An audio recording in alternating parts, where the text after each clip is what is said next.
Another session that I had, this is in Convoluted 2, was a group of just ordinary, I don't want to call them natives because they were more advanced than that. They did have a very primitive civilization, villages, and they had animals, nature-type civilization, and they were developing along that way. There may have been other parts of the world that had higher civilizations, but this one was focused on this simple one. There was something that would resemble a UFO. It was a huge spacecraft, landed outside of the village, and they told everyone to come out, and they said, go to the other villages and get as many people as you can, and to meet them there. And, of course, they were frightened, but they did what they were told, and they gathered as many people as they could together. And they said, bring your animals too. And they took them on board the spacecraft. And those that wanted to go, went with their animals. And it sounds very much like the story of Noah's Ark. But what happened, they said they knew something was going to happen because they could feel it.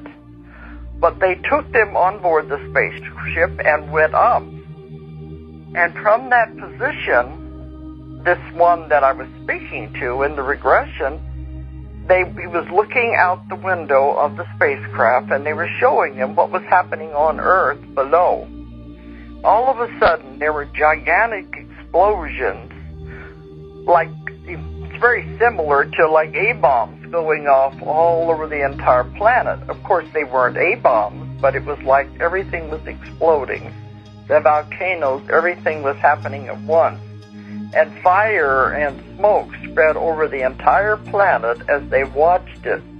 And it was total, everything was burned.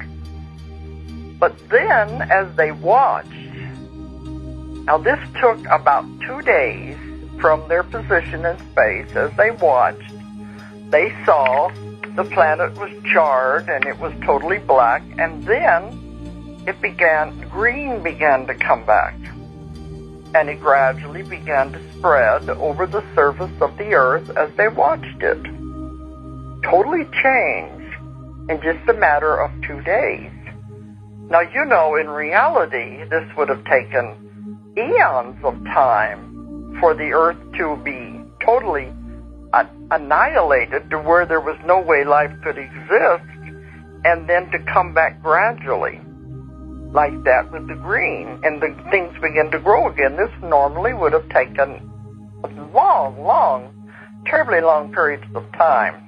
So I had them ask the ET that was on board the craft, and I asked him what was happening, why this was happening, and the ET said, time exists down there.